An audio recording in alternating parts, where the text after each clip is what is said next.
as an economic justice movement. And this webinar series is very much part of that objective of skilling up. While at Eurodad, we recognize the importance of the need for investments in climate technologies, we also recognize the importance of sustainable finance flows, whereby finance flows are aligned to the Paris Agreement. This webinar series will focus on international climate finance flows to support developing countries and communities. In line with our vision of climate justice, we will focus on the need for international climate finance flows to repay the climate debt to developing countries that are disproportionately experiencing climate change despite having contributed the least to climate change, to ensure that these countries can address climate impacts. So again, a warm welcome. And before we go into the webinar itself, just a bit of a list of housekeeping rules. So first of all, as you might have seen in the invitation, this webinar will last 90 minutes, especially to, first of all, our speakers, but all of you who are joining us on a holiday. And Eid Mubarak to many of you who are celebrating the holiday today. The first part of the session, as you will have noticed, will be recorded, but we will stop the recording before Q&A starts to ensure that this is a safe space for question and answers, but also for a discussion. The session is available in English, French, and Spanish. And as you may have experienced already with Zoom, there is a little globe on the bottom of your screens with interpretation, and you'll be able to choose which language you want to listen to us in. You can use the chat function, or you can use the Q&A function at the bottom of your screen to ask your questions. You can also upvote questions that others ask, but just make sure that you know that your questions won't be translated. I do hope you will bear with us. You are obviously also invited to take the floor to ask your own questions in the second part of the webinar. So in order to do so, just raise your hands and turn on your video. That's important if possible, and we will give you the floor. If you wish to ask your question in another language other than English, especially French and Spanish, make sure to turn off your interpretation via the button off in the interpretation menu at the bottom of your screen. At the end of the webinar, we will have a question appearing on your screen and also accessible via a QR code. And finally, just to say that we will be having PowerPoint presentations, and we will definitely make sure that you receive those presentations after the webinar. And a recap of all those rules, of those points are in the chat function. So that's it for the housekeeping rules. And now the interesting part, the webinar itself. A reminder, the webinar is about climate finance. It's the first of our series, and it is what is climate finance and why is public climate finance needed? And I'm honored to welcome our three panelists. They will all speak one after the other, starting with my dear friend, Lidy Nacpil. Lidy is the coordinator of the Asian People's Movement on Debt and Development, APMDD. She's a seasoned climate change activist, has years of experience working on economic, environmental, social, and gender justice issues at the national, region, and global level. Lidy, you have the floor. Good evening, good afternoon, and maybe good morning to everyone. Good morning, I think, to Joe, right? Thank you for having me here. I'm going to share a PowerPoint, but I'm going to also turn off my video because it will help me save on the bandwidth. Thanks. So just sharing my screen now.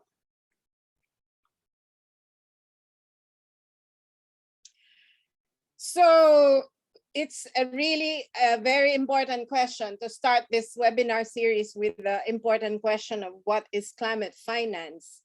Climate finance for us movements in the South is very key part of our fight for economic and climate justice, for reparations, and for system change, which we believe there cannot be anything short of system change to achieve economic and climate justice.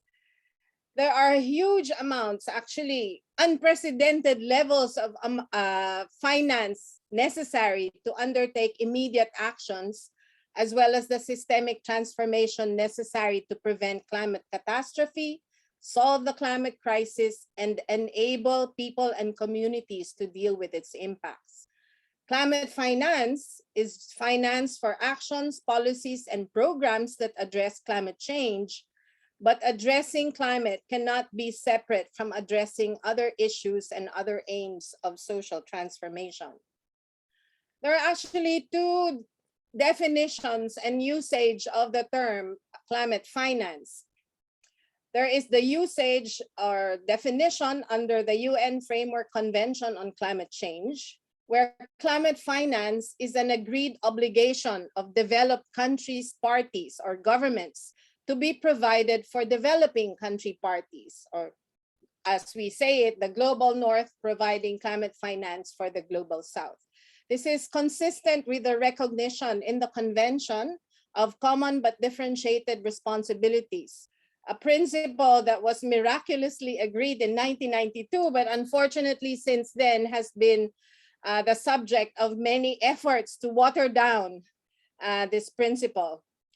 It is based on a recognition of the huge responsibility of developed countries based on share of historical and continuing emissions and share of the accumulated greenhouse gases in the atmosphere.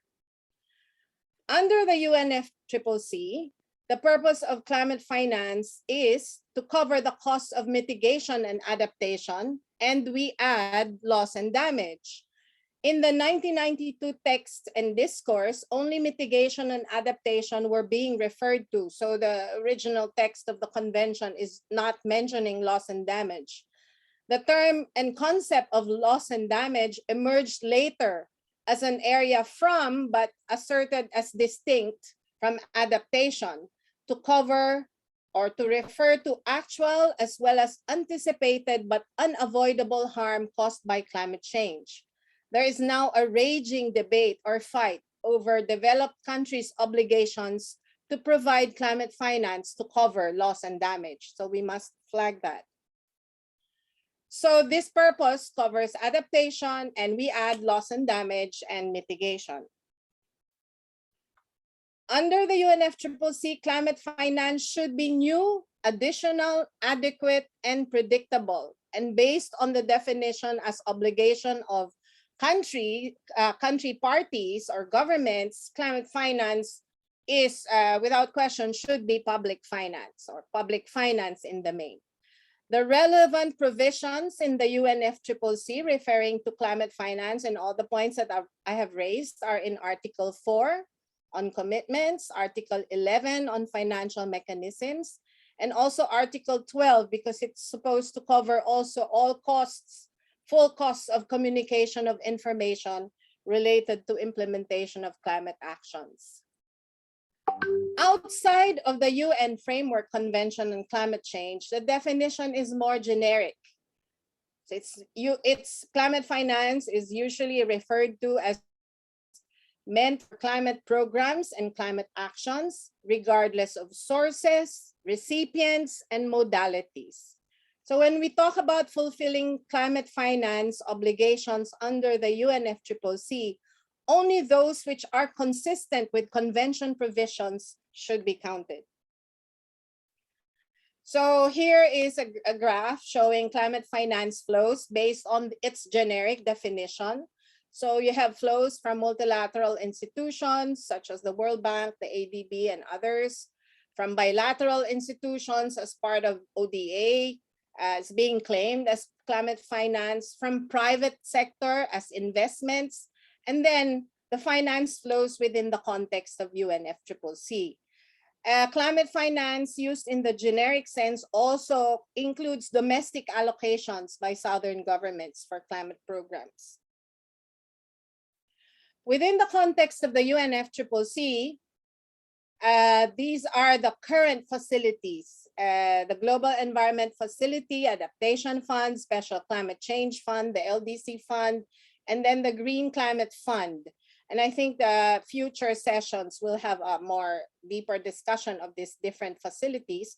And then back in 2010 to 2012, they also had the Fast Start Finance, but that has ended now. This was quite controversial because the bulk of the so-called Fast Start Climate Finance were actually ODA flows, so there was double counting. So this is just a quick overview of climate funds under the UNFCCC and the fund status as of late last year. From our perspective, climate finance is part of the fair shares and obligations of the global north or rich developed countries for global climate action based on their huge part in the historical and continuing responsibility for climate change. But we also see it as part of reparations for the huge climate debt, which Jean already referred to, owed to the peoples of the South for a problem they did not create, but bear the biggest brunt of its impacts. So climate finance is as part of equity and fair shares in global action. So these are the different global climate actions in the UNFCCC language: mitigation, adaptation and addressing loss and damage, climate finance, and technology transfer. So how are fair shares determined? So this is also the subject of a big debate. Equity, the notion of equity, the notion of fair shares, a subject of big debate inside as well as outside of the negotiations. And we have been fortunately part of a civil society initiative called the Civil Society Equity Review, which sought a definition of what is fair shares, and how is climate finance located within that. And this definition and calculation of fair shares has actually received a broad endorsement of more than 200 civil society organizations. So it's determined based on total global requirements of reaching the Paris goal or achieving the goal of keeping temperature rise to below 1.5 degrees. And then calculate shares of each country based on historical and continuing responsibilities, in other words, emissions, and as well as capacity. So capacity is also a factor for the calculation of fair shares. Based on global requirements for keeping temperature rise to below 1.5 degrees, it is now commonly understood to be reaching zero emissions by 2050 globally, and therefore everything needed to make this happen. What does fair shares mean for developed countries or countries of the global north? So here we have a kind of a rough chart here. This refers to the fact that the historical and continuing emissions of rich countries or global north are so huge that to fulfill their fair share of mitigation actions, they need to reach negative emissions. Negative emissions. This means this cannot be done domestically, reaching negative emissions, especially without claims of what geoengineering can do, supposedly do. This actually means practically reaching real zero domestically, plus financing the equivalent balance of their mitigation obligations to take place in the South. So it's not enough for rich countries to reach zero emissions domestically. That will not be enough to fulfill their fair shares. They will have to finance the balance of their fair share of mitigation actions for that to happen in the global South. So that's the stripe part there of the graph.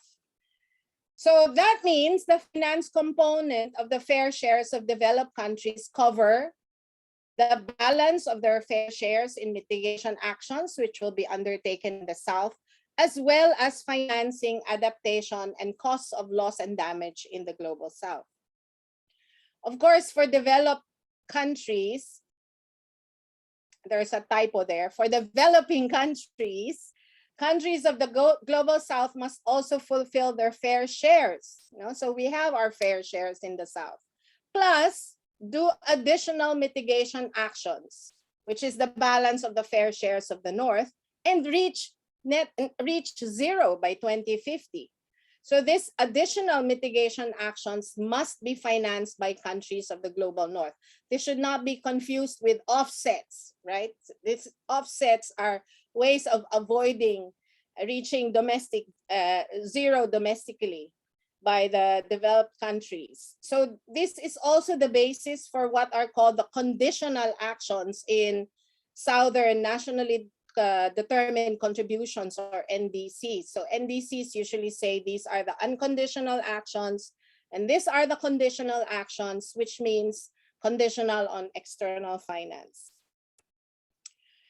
Equity and fair shares is very vital for us because it's not just, it is a matter of justice and a matter of principle, but it's also material and practical requirements for success in stopping climate change in its tracks, empowering citizens, communities, and countries in dealing with its impacts, and undertaking system change.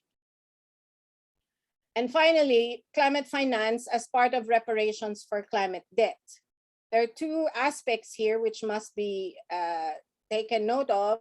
First, the past, current, and inevitable future impacts of climate change are heaviest on those with least contribution to the problem. So it's the people of the Global South whose resources and labor have in fact been exploited by those who profited the most from the system that created the problem of climate change. So climate finance is reparations for these impacts. Countries of the Global North have also used up more than their fair share of the atmosphere with their excessive greenhouse gas emissions and caused the most natural carbon sinks, or the Earth's capacity to absorb greenhouse gases out of the atmosphere. So climate finance is also part of reparations for the now much diminished share of the Global South of the carbon budget and the resulting need to hasten decarbonization. Thank you. Thanks. Thanks so much, Lidy. That was so enlightening, and particularly for a climate finance dummy like me, it was really interesting to hear about this whole concept of conditional action, the additional mitigation undertaken by the Global South to cover the Global North's fair share. Very, very fascinating.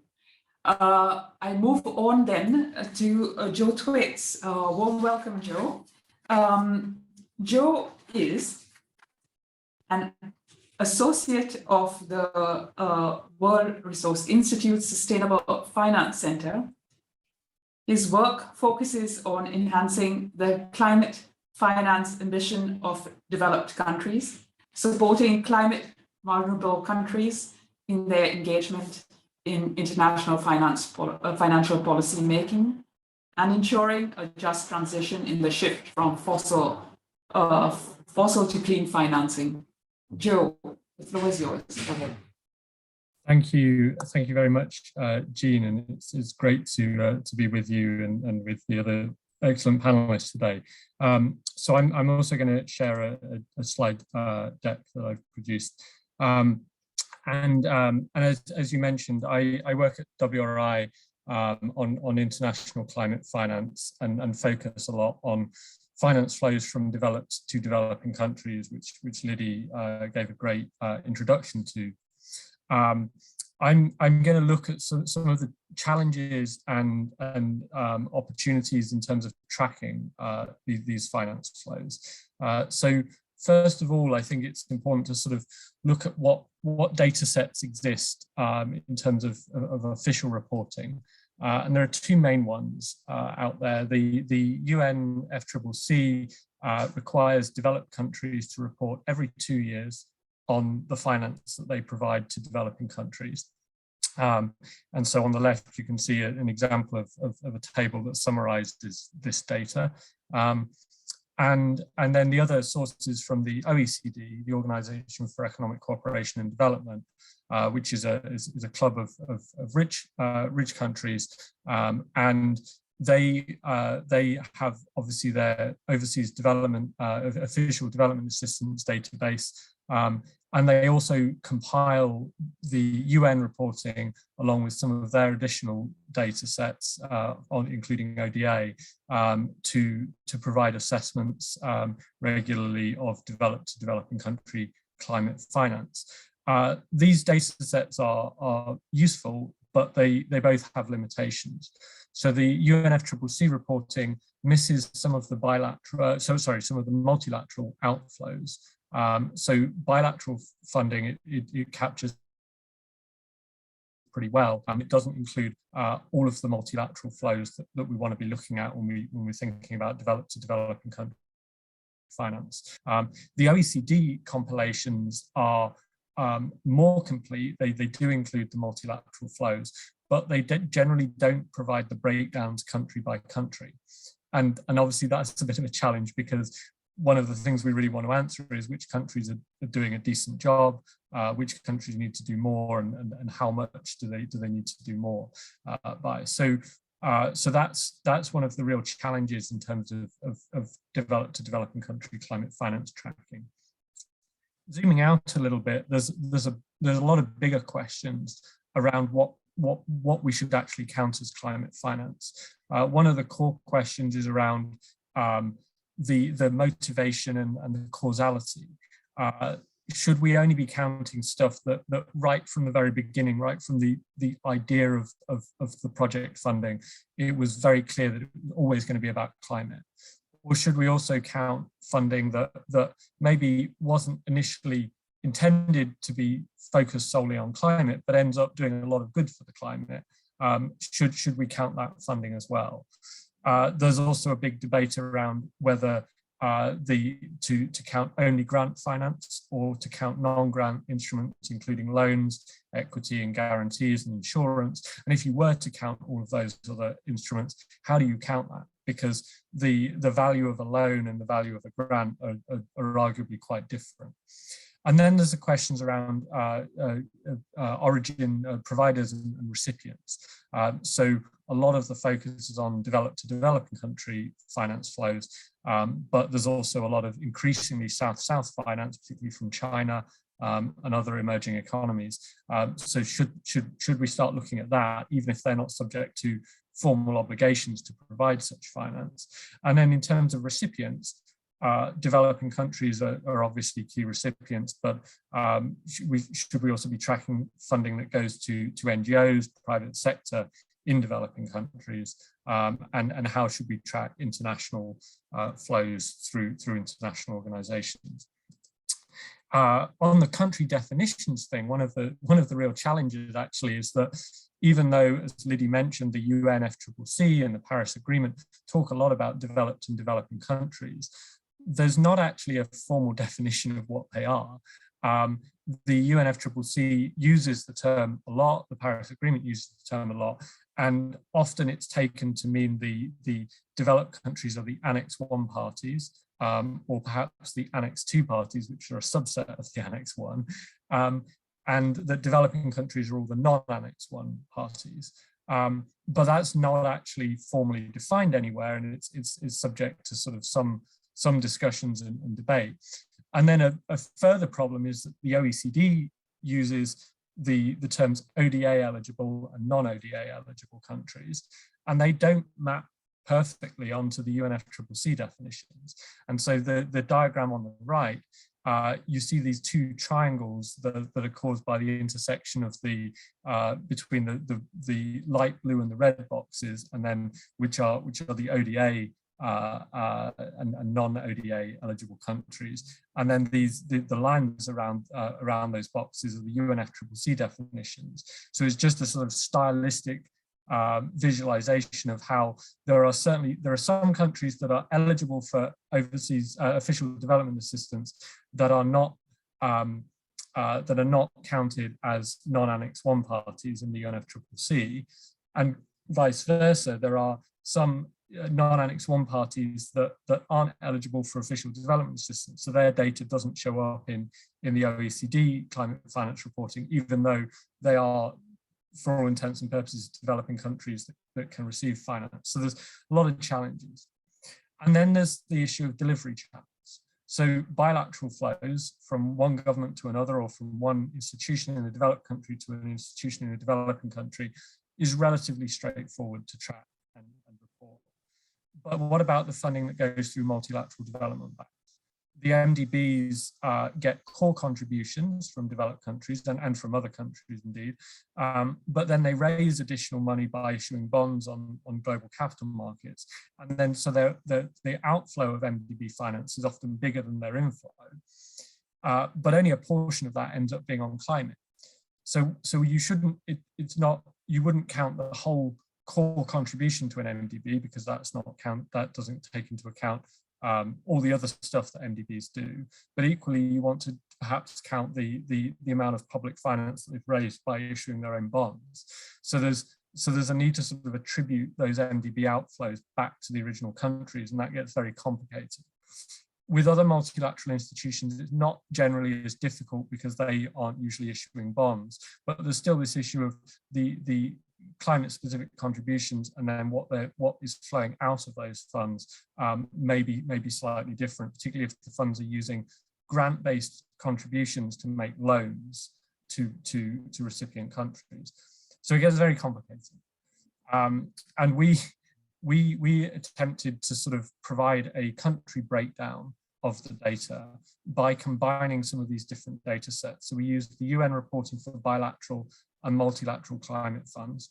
And then we brought in the OECD data on MDB climate finance, and we attributed that MDB finance back to the original contributors and weighted it by the share that the MDB was doing in climate finance. We also, the EU reports collectively on its climate finance contributions, but obviously EU member states all pay into the EU budget. So we then attributed the EU funding back to individual countries. You could see, for example, what Germany, what France, what Spain were doing individually, even though it was going through EU institutions. And that allowed us to provide an overview and a breakdown by country of climate finance flows. And then we could do some analysis. And so I'm just going to run over quickly what we found. So this shows climate finance by channel in the period post-Paris Agreement from 2016 to 2018. The red bars are bilateral, the blue is multilateral institutions, and the yellow is multilateral development banks. And so you see here France, Germany, Japan, the US are the largest contributors in aggregate overall terms. We could then break it out by theme. So looking at how much do different countries provide as adaptation in yellow, how much is mitigation in dark blue, and cross-cutting, which is hitting both adaptation and mitigation targets in the red. And there's also other, which is generally forest finance, and some countries count that slightly differently. But you can see that countries range vastly. So Japan, Norway, provide very, very little adaptation finance. Some other countries are approaching or exceeding 50% of their finance as adaptation. And a lot of them are doing a lot of cross-cutting finance. Then obviously when I went over, sort of France, Germany, Japan, and the US were the largest contributors. But what about as a share of the size of their economy? So we looked at climate finance as a share of gross national income. And you can see here that France, Germany, Japan also doing well on this measure. So is Luxembourg, so is Norway and Sweden. But the US, which was one of the top 5 contributors or top 4 contributors in absolute terms, drops right down when you look at it as a share of their gross national income, because they are the largest economy in the world. But as a proportion of their economy, they're providing relatively little climate finance. And then Lidy mentioned the idea of fair shares of effort. So there's been a lot of different studies of this, and we pulled together studies by Oxfam, Overseas Development Institute, one that my colleagues did a few years ago, and one by ETH Zurich, which is a Swiss university, of how to parcel out the effort based on emissions, based on size of economy, based on population, on a variety of different metrics, and they all had slightly different formula for calculating this. But this shows a comparison. The bars show how much each country was providing in 2018, and then the dots show how much is their fair share of either $80 billion of public finance or $100 billion of public finance. $100 billion is the commitment under the UN. But because it includes private sector, we also did an 80 billion scenario to if say 20 billion of that came through private channels.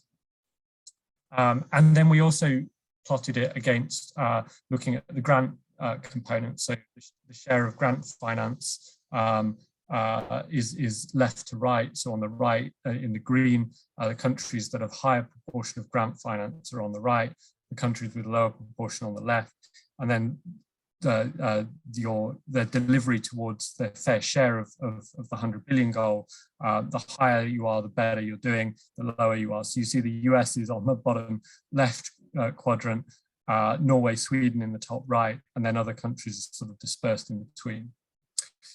So that's in terms of finance provision. Very quickly, I just wanted to talk about another platform we have called Climate Watch, which is looking at a lot of different climate data, including NDCs.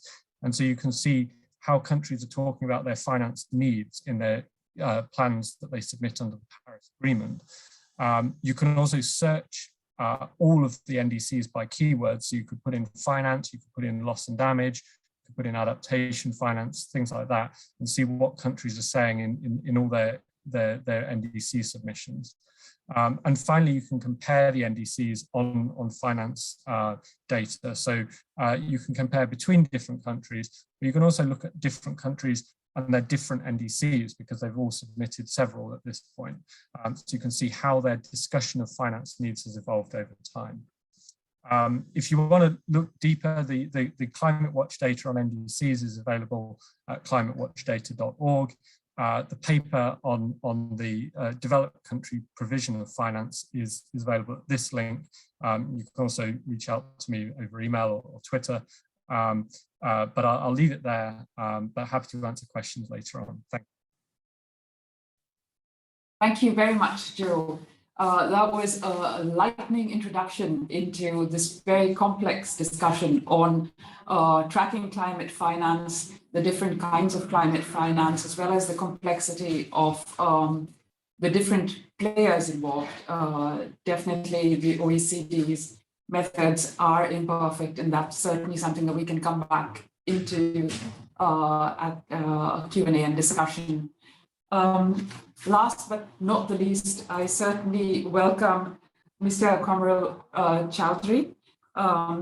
Thank you, first of all, for jumping in at the very last moment. We're really grateful for you being able to free yourself and join us also on a holiday.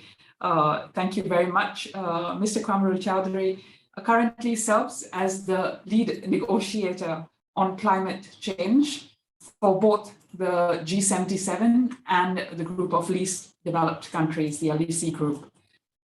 Mr. Chowdhury is also a member of Bangladesh's negotiating team. He has a wealth of experience working on climate finance and adaptation. Mr. Chowdhury, please go ahead.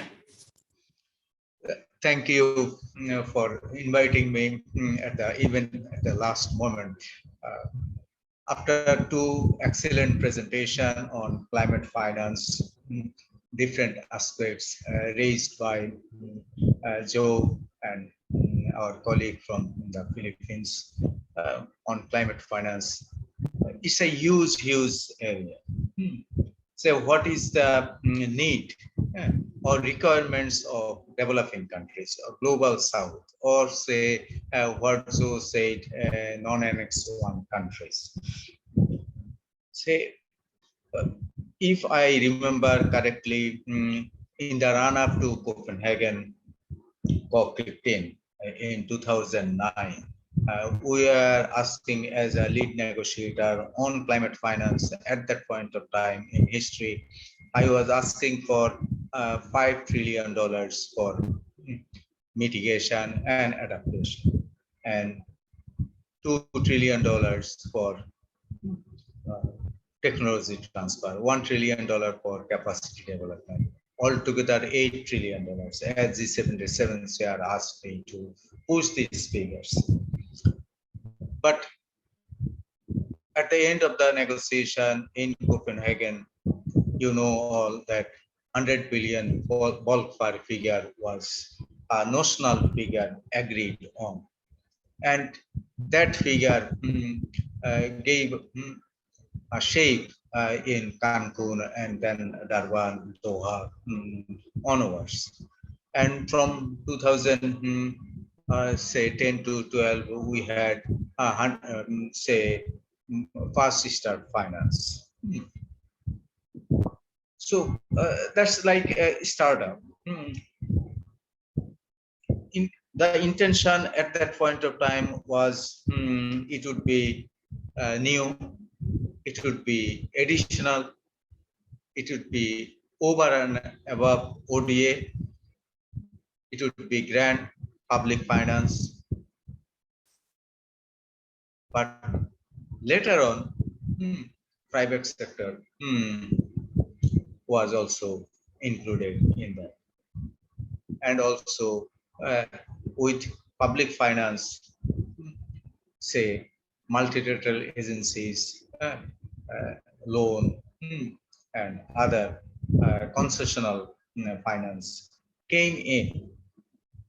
That concept of new, that concept of additional over and above ODA, predictable finance, those are gone. And also that $100 billion was supposed to be started from 2020. Now we are in the middle of 2022. But that 100 billion per annum couldn't be raised. That means 300 billion plus for these 3 years were supposed to raised, mobilized by global north collectively, but they couldn't raise.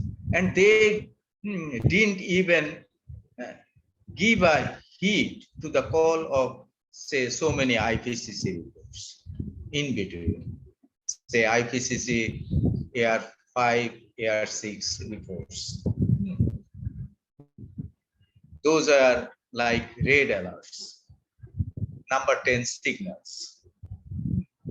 But we didn't give a heed to that. The concept of additionality, if we go back to ZEF, Global Environment Facility, created in 1991,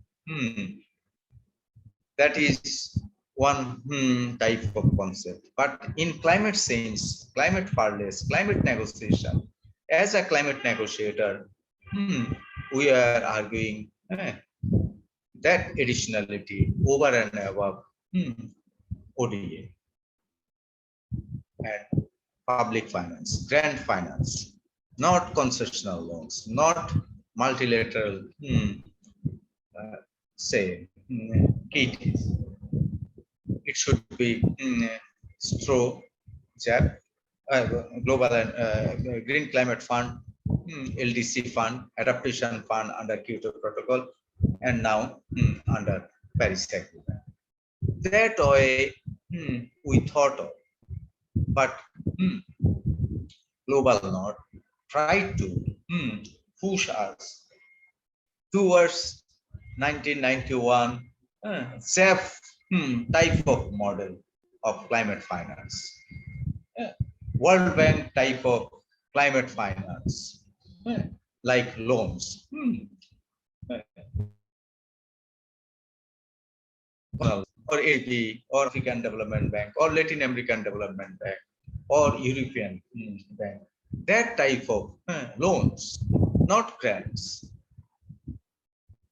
Say it is clear, loud and clear from Joe's presentation that so far mobilization of finance for climate change is just a dot in the ocean, a drop in the ocean. Atlantic. We need Atlantic type of say climate finance. But at the end of the day, we are ending up with climate finance like say few drops in the ocean. Not even a say RLC type of climate finance, size of climate finance.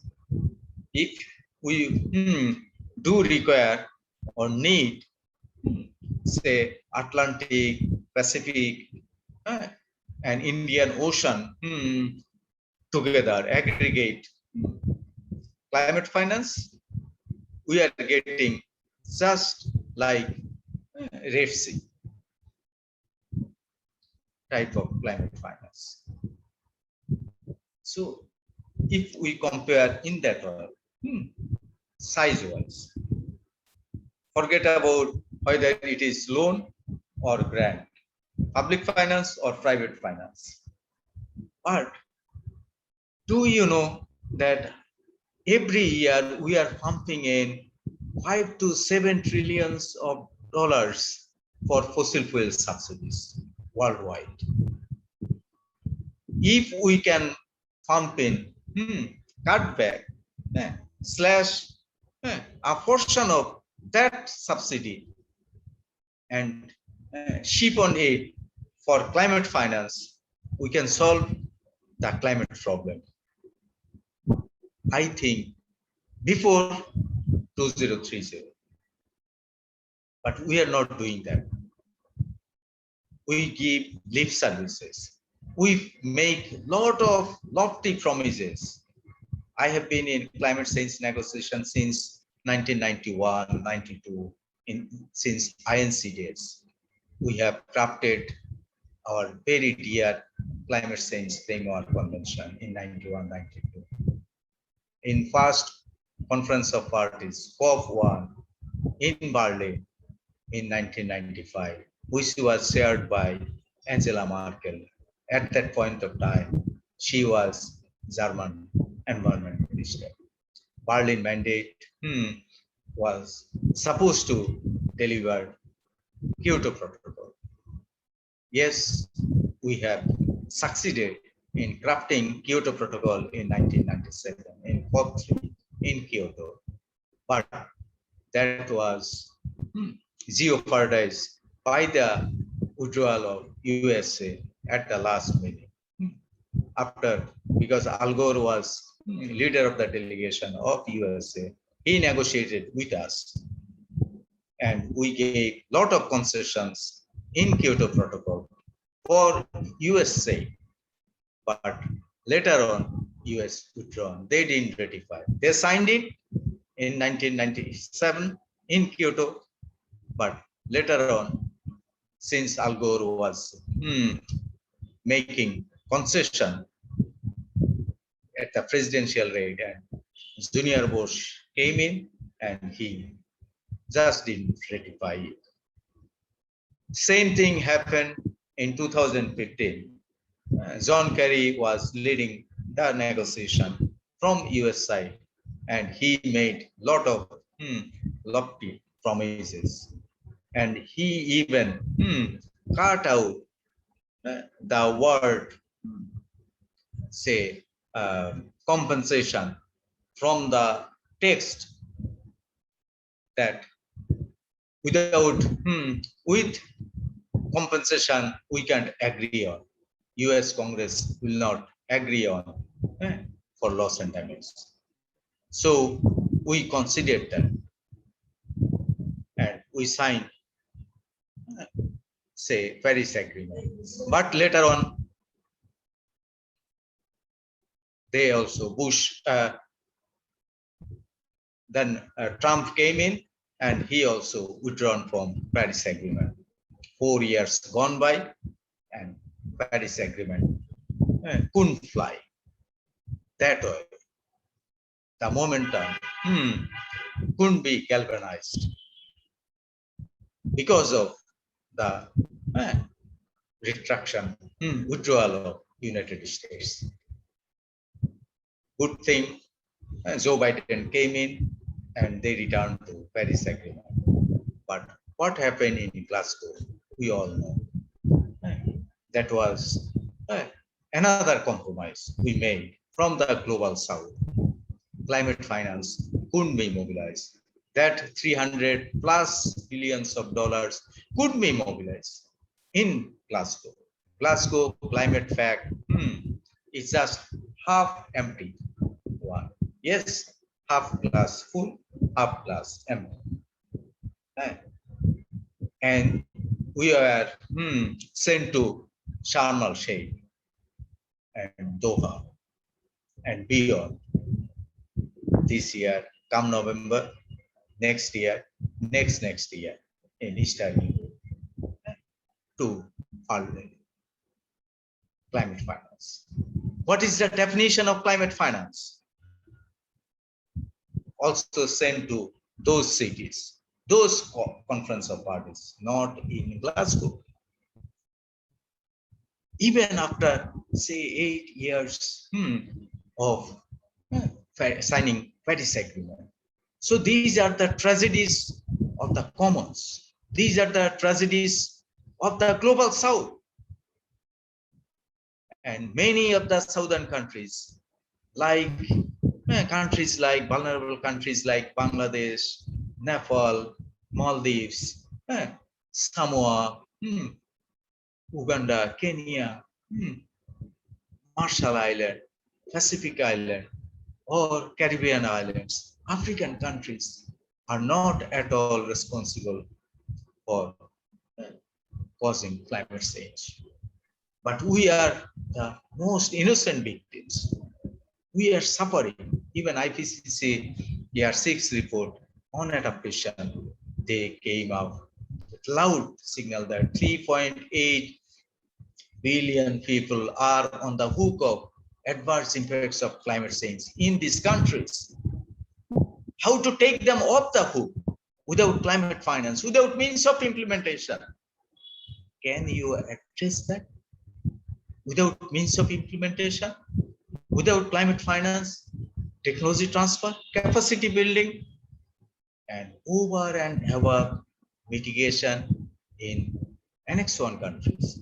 Yes, some of the G7 countries, fast developing countries, say China, India, South Africa, Brazil, and some Middle Eastern countries are also emitting. But historical emissions are from the Annex 1 countries. Historical responsibilities lies with them. So if we consider equity and justice, common but differentiated responsibilities, as enshrined in 91-92, say, Framework Convention, then say they are not at all responsible. But for the sake of compromise, we also agree that yes, we are doing it voluntarily. We are trying to cut back even our emissions voluntarily. But if you support, then we can also contribute some more, says some more 10%. Some countries say that 15%. Some says 20% additional say mitigation.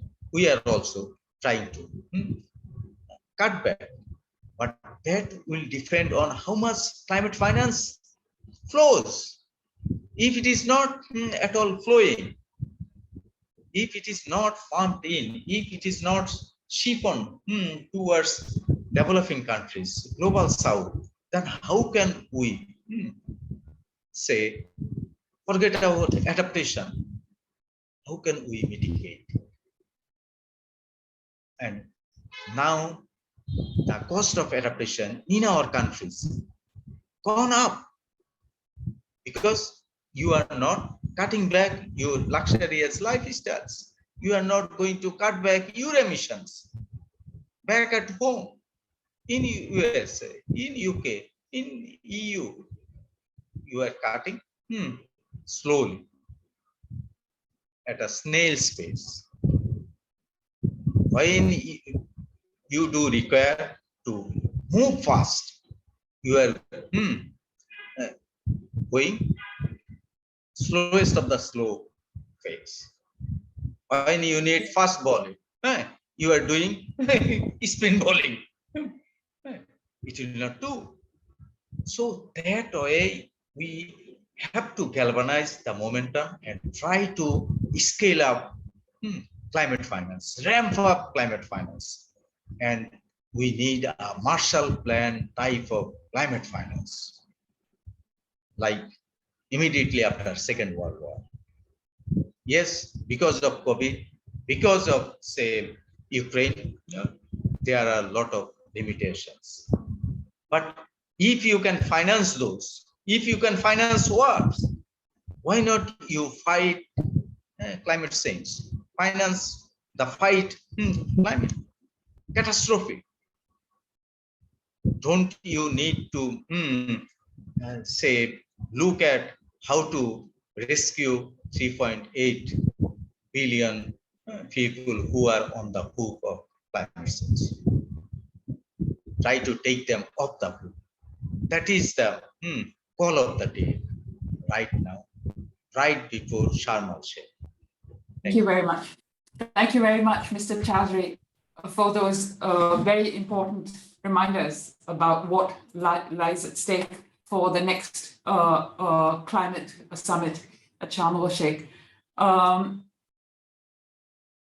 Very, very important reality check that you provided, going all the way back more than a decade of the G77 banging on the table, reminding us about how much of climate finance, how much you'll have had to give and how little that you'll have got in return. As you said, essentially what countries who have contributed the least to climate change need to, first of all, adapt to climate change and then to mitigate and contribute to the global mitigation is essentially just a drop of what is drop in the ocean of what is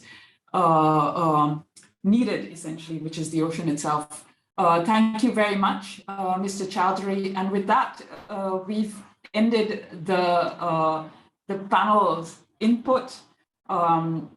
We've had a very, very quick but very, very deep tutorial into the beginnings of climate finance, starting with Lidy reminding us about the definitions of climate finance, about the way that the different categories have been built, about the notion of fair share.